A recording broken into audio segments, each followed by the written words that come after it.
Muito boa tarde, seja bem-vindo a este espaço. É o início do programa Eclésia que volta a estar consigo para partilhar o essencial da atualidade informativa na Igreja Católica.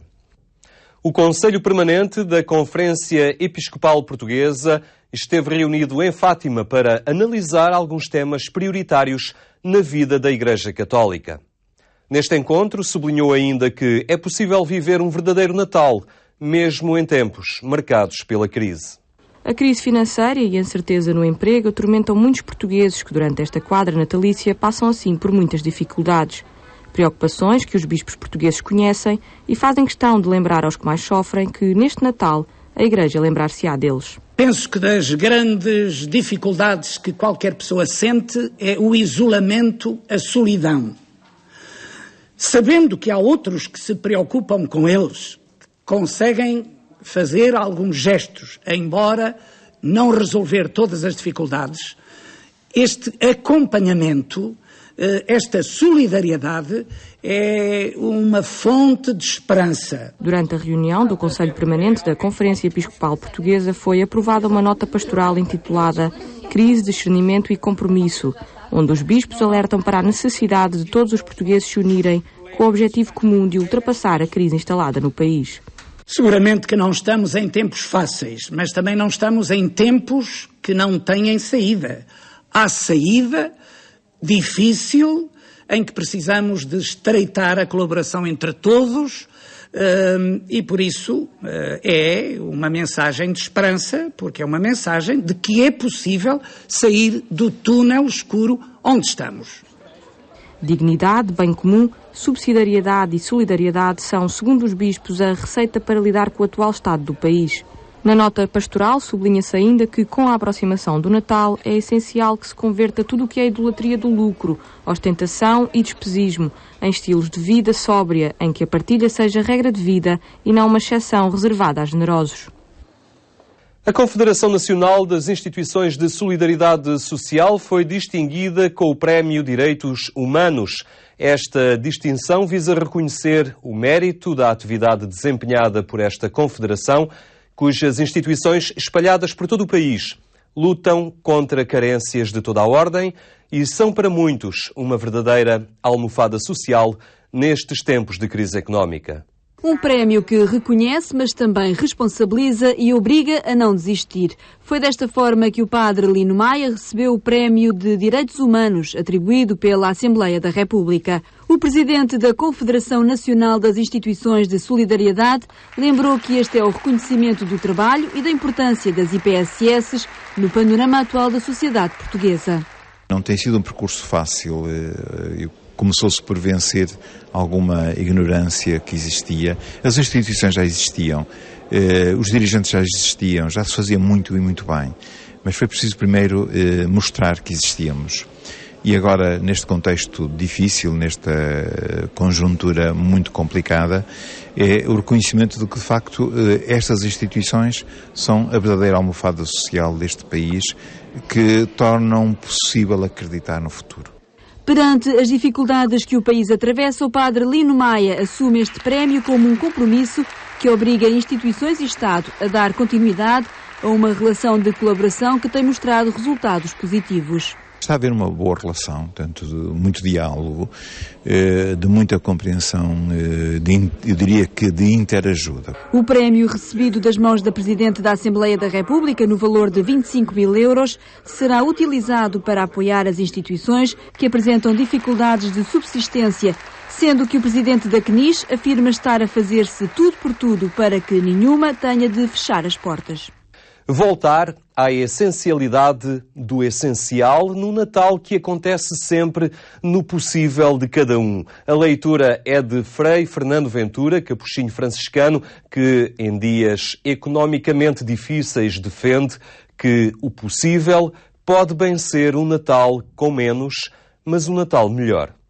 É com certeza um Natal com menos, mas poderá ser um Natal melhor.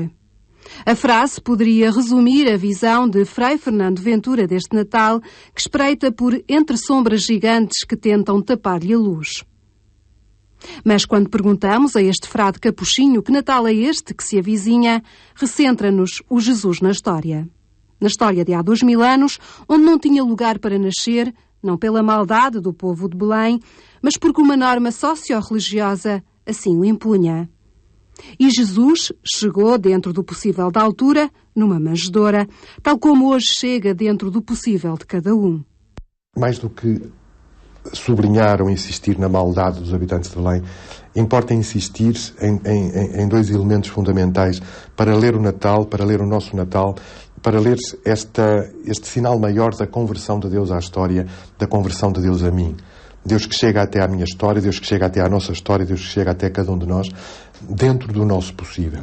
E às vezes o nosso possível é só um espaço é só um estábulo. Às vezes o nosso possível é só um espaço menos digno. Mas é aí que Deus chega.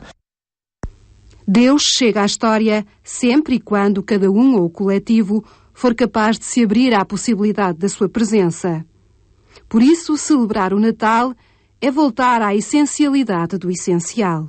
E celebrar o Natal é isto, é voltar a esta essencialidade essencial de um Deus que chega na medida do meu possível, como chegou há 2000 anos, como chegará a cada dia, e esta eterna epifania do Natal, esta eterna presença do Natal na história, é só, como se fosse pouco, a eterna presença de Deus nesta história que é nossa. Procurar a essencialidade de um essencial numa quadra que vive dos acessórios, de bolas cheias de nada e de luzes que cintilam desilusão. É o retrato de Frei Fernando Ventura do Natal comercial, pintado de luz, mas que este ano perdeu o brilho. Nos dias que correm, o Natal parece esfumar-se perante a tristeza de muitos que se preparam para o viver com bolsos bem mais vazios. Mas não poderá ser este um Natal melhor? Esta tendência quase pecaminosa, essa assim, de nos agarrarmos ao folclore, nos agarrarmos ao secundário e tantas vezes deixar fugir por entre os dedos o essencial. Se calhar este Natal com menos possibilidades económicas para a maioria das famílias portuguesas e não só, infelizmente, pode ser um desafio, desde logo, de retorno à essencialidade essencial do Natal. Que é esta chegada ao possível, volto a repetir esta ideia, a chegada de Deus ao possível da minha história, ao possível da minha abertura, mas sobretudo esta possibilidade de ler o Natal e de ler a encarnação de Deus, de ler a conversão de Deus a mim, como um desafio à minha conversão aos outros. E aqui, se calhar não, aqui tocamos de certeza a essencialidade essencial do Natal. Hoje é tempo de Natal com menos, mas um Natal melhor. Esta espécie de slogan que criamos é acima de tudo este chamar a atenção para a oportunidade de recentrar a essencialidade essencial nos essenciais da história e se calhar deixarmos cair tanto dos penduricalhos, tanto dos folclores de cenários rigorosamente feitos na China, infelizmente nada contra os chineses, mas demasiado barulho de cenário e menos atenção aos atores. No Natal, o grande ator é naturalmente Jesus Cristo, mas os grandes atores somos também cada um de nós, nesta possibilidade não de entrar neste bonzismo do Natal, que a mim me relia solenemente, mas de entrar como este desafio que, pelo menos a cada ano, me coloca diante de mim próprio, me coloca diante da minha história e me coloca diante do eu ser história com alguém, da mesma forma que Deus foi e é história comigo e com a minha história. Poderá ser um Natal com menos, mas poderá ser um Natal melhor. No Chiado, em Lisboa, volta a ser Natal com a iniciativa Presépio na Cidade. Até ao dia 20 de dezembro, este é um anúncio do Natal a quem passa, mas é também uma vasta iniciativa de solidariedade que, entre diversas realizações, leva o nascimento de Cristo até aos reclusos. A visita ao sistema prisional de Tires é uma das muitas iniciativas que caracteriza a atividade dos voluntários no Presépio na Cidade. Com a criação de pequenas imagens do Menino Jesus, este ano a novidade centra-se no dia 14 deste mês. Vai haver um encontro na cidade com um almoço partilhado. Convidamos todas as pessoas que nesse dia quiserem almoçar para se encontrarem connosco no Lar de São Carlos, às 13 da tarde, à 1 da tarde. E aí vamos também depois ter algumas novidades. Vamos fazer um flash mob e eu aproveito por agradecer muito à Escola Profissional Vale do Rio porque tem sido, de facto, de um empenhamento em relação a este projeto. Todas as alunas estão a fazer Menino Jesus, todas as alunas estão com uma preocupação enorme em ser para os outros aquilo que, no fundo, o presépio as convida a ser. E pronto, essa é talvez uma das grandes novidades. Isto. Sim, todos os dias de manhã, Niquinha, espera aí que não está aqui. Desde o dia 5 de dezembro é possível contactar com aquela que é já a 12ª edição, que junta um grupo de voluntários católicos que procuram repor o verdadeiro sentido do Natal junto à Basílica dos Mártires. Eu acho que esta crise, embora seja muito difícil e está a ser muito difícil para nós adaptarmos a ela, não deixa de ser um tempo em que nos vamos todos centrar no essencial. E temos que limpar a nossa casa também, a nossa casa interior. E o facto de agora na Baixa haver poucas luzes não é para ficarmos tristes, é se calhar para nos centrarmos exatamente no essencial e o que é a verdadeira luz do mundo, não é? Alegrem-se os céus e a terra, cantemos com alegria, já nasceu o Deus menino. Santarém e Évora são duas cidades que, pelo segundo ano, acolhem o presépio na cidade. As iniciativas do presépio serão retomadas e desenvolvidas na próxima terça-feira no programa Eclésia. Os cristãos não se devem distrair com as luzes do Natal e devem fixar o seu olhar interior em Cristo. Foi este o apelo de Bento XVI quando, no domingo, se encontrou com os peregrinos que o saudavam na Praça de São Pedro. Em pleno advento, quando muitos parecem mais preocupados com os compromissos sociais da quadra natalícia, o Papa veio recordar que o Natal contém uma mensagem mais profunda. Bento XVI reconhece que a crise económica tem arrefecido o ímpeto comercial da época, mas ainda assim importa descobrir o verdadeiro sentido desta festa. O cristão é convidado a viver o Advento sem se distrair pelas luzes, mas sabendo dar às coisas o seu justo valor, para poder fixar o seu olhar interior em Cristo. Se perseverarmos vigilantes na oração e exultantes no louvor, os nossos olhos estão em condições de reconhecer nele a verdadeira luz do mundo que vem iluminar as nossas trevas. O Papa lembrou que no Advento Deus renova a sua presença entre nós, uma proximidade de consolação, amor e alegria. O Papa citou ainda Santo Agostinho para referir que Deus está mais próximo de nós quando nos aproximamos de nós mesmos e fazemos uma experiência de interioridade. E porque o Natal é uma festa da vida, o Papa dirigiu uma saudação especial aos membros do Movimento pela Vida que se encontravam em Roma por ocasião do Prémio Madre Teresa de Calcutá, que evoca a memória de Chiara Lubich e distingue projetos que defendem e promovem a vida humana.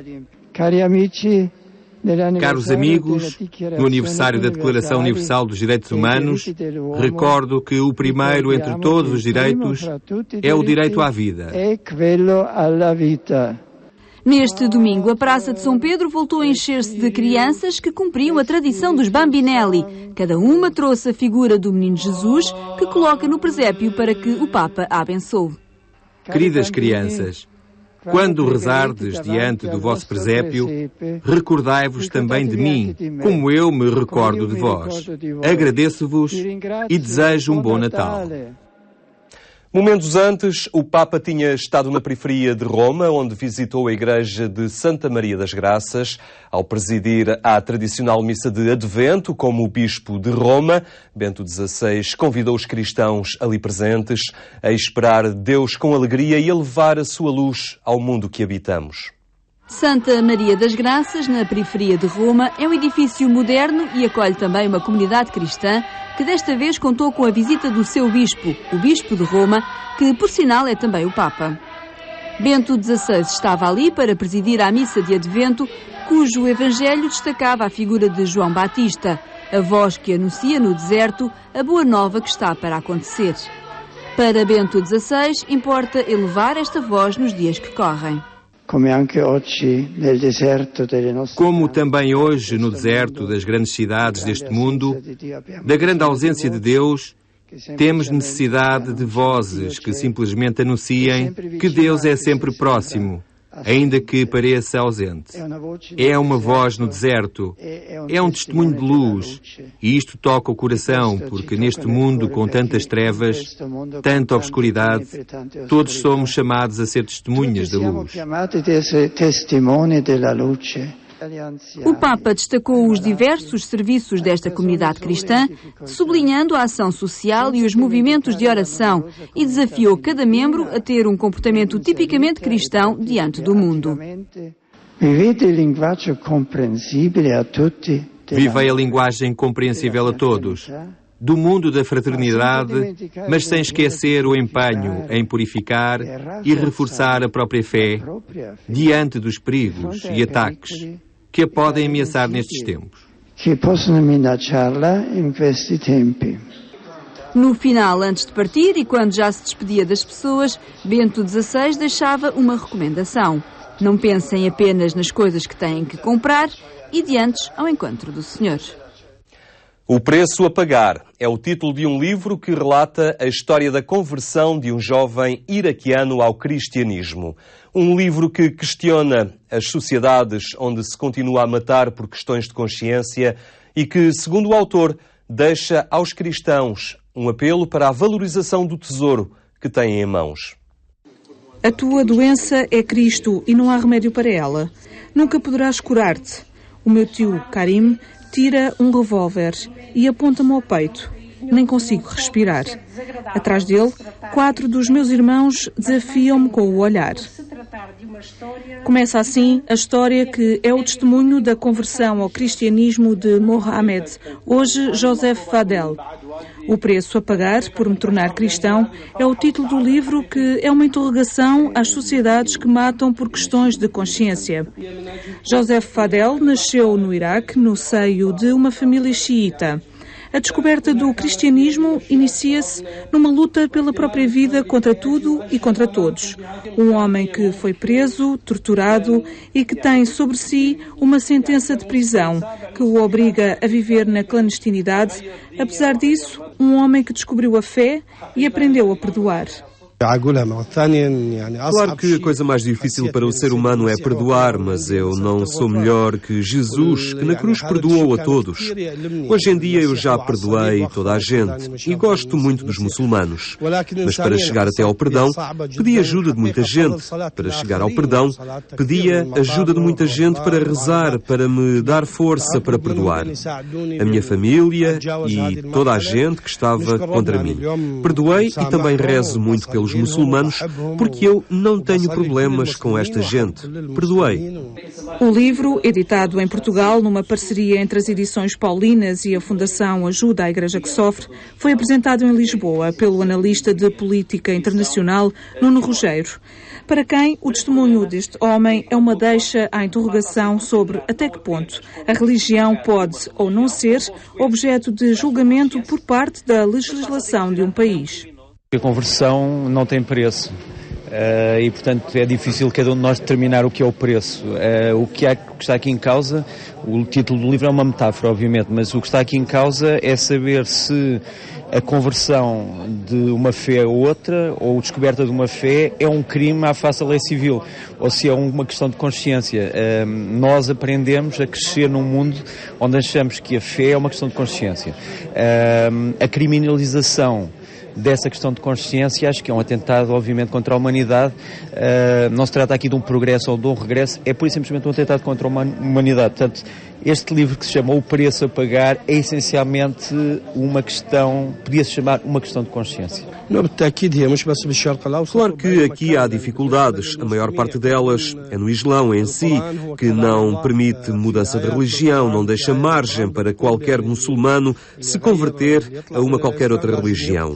O problema aqui não é só no Médio Oriente, pode ser na França, na Inglaterra. Em qualquer outra parte do mundo há sempre dificuldades. E estas dificuldades ligadas com a fé islâmica e com a própria legislação islâmica, porque há um texto muito claro no Alcorão que diz que quem muda de religião é logo morto. Partindo desta base, a dificuldade torna-se cada vez maior. Este livro é o relato de todas estas dificuldades, mas que com ele Joseph Fadel quis também deixar aos cristãos um testemunho de coragem e de confiança na fé em Jesus Cristo. O ponto mais importante que eu queria esclarecer é para os próprios cristãos, para saberem o valor que eles têm, o valor do cristianismo, e que, a partir daí, cada um entende o valor da religião e da fé que tem e não se importa dos sacrifícios, porque eu tenho 10 irmãos, deixei tudo, as minhas propriedades e a minha família, à procura do nome de Jesus, e não me importa. Um livro sobre religião, as relações entre religiões e a religião e a política. Um livro sobre a história recente do Médio Oriente, ao qual se chama de Terra Prometida. Um olhar sobre um percurso doloroso e sangrento das sociedades árabes e islâmicas. Fica por aqui este espaço que pode ver também pela internet em agência.eclésia.pt. E neste caminho para o Natal, não esqueça a campanha 10 milhões de estrelas, um gesto pela paz. Seja generoso e dirija-se a uma loja Pingo Doce ou à Caritas mais próxima e compre a sua vela. Está assim a ajudar muitos portugueses em dificuldade. Uma boa tarde e até amanhã, se Deus quiser.